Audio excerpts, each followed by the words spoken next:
కంట్రోల్కి వస్తుంది. అంటే మీరు చెప్పింది ఎట్లా చెప్పారంటే సార్, ఎంఆర్ఓ తనకి అతని ఉంచకుండా ఎవరో ఆపరేటర్ పెట్టుకుంటాడు. అరే నేనేమంటానంటే ఆపరేటర్ కాకుండా ఏజెన్సీ కూడా ఇచ్చే సంఘటనలు ఉన్నాయి.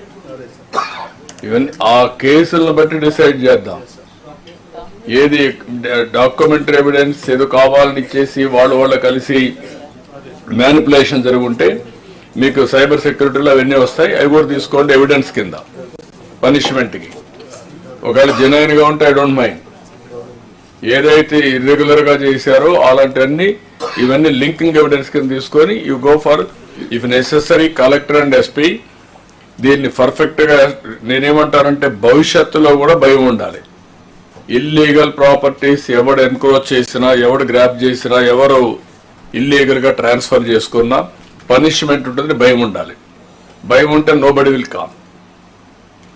ఇప్పుడు మొత్తం రికార్డులు కూడా మీరు చూస్తే అక్కడ మేజర్ ఇష్యూ ఏంటంటే పెద్ద ఇష్యూ ఆ రికార్డ్స్ ను కూడా ఇక్కడ పెట్టకుండా ఎక్కడో పెట్టే పరిస్థితికి వచ్చారు. అప్పట్లో ఒక కంపెనీ, ప్రైవేట్ కంపెనీ పెట్టి ఇవన్నీ కూడా ట్రస్ట్ ఫ్యాక్టరీలో 1 by 1 యాడ్ అయిపోయినాయి.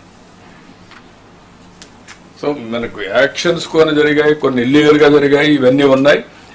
మీరు కలెక్టర్ అండ్ ఎస్పీ కూర్చొని కొన్ని జిల్లాల్లో, అన్ని జిల్లాల్లో మళ్ళీ లేవు. One of the best revenue system Andhra Pradesh, be clear. Chief minister of Andhra Pradesh, సమైక్య ఆంధ్రప్రదేశ్ నేను చూశాను యునైటెడ్ ఆంధ్రప్రదేశ్ లో. హైదరాబాద్ రికార్డ్స్ అన్ని కూడా కాంప్లికేటెడ్ రికార్డ్స్. ఎందుకంటే నిజాం ల్యాండ్ అది. నిజాం రికార్డ్స్ ఎప్పుడు సరిగా మెయింటైన్ చేయలేదు. వాళ్ళు ఏం చేశారు, ఒకరు వస్తే ఒకరికి ఇచ్చి ఇంకొకరికి ఇచ్చి మరి దానం చేసుకుంటా పోయారు. ఇక్కడ అట్ట కాదు. బ్రిటిష్ వాళ్ళు ఏం చేశారు, రికార్డ్స్ అన్ని పర్ఫెక్ట్ గా చేసి దాని మీద కొన్ని సిస్టమ్స్ పెట్టారు. జమాబందీ, విఎం, కేఎంలు, ఇయర్లీ ఒకసారి అకౌంట్ ఫార్ చేయడం, మళ్ళీ మనం శిస్తులు కట్టడం, ఇవన్నీ చేసి ఒక పర్ఫెక్ట్ గా సిస్టమ్ వచ్చింది ఇక్కడ. దీంట్లో కొద్దిగా అక్కడక్కడ వేగ్ గా ఉండే ల్యాండ్స్ లో ఈ ప్రాబ్లమ్స్ వచ్చాయి. మొన్నటి వరకు సెటిల్మెంట్ ల్యాండ్స్ నేనున్నప్పుడు కూడా చూశాను.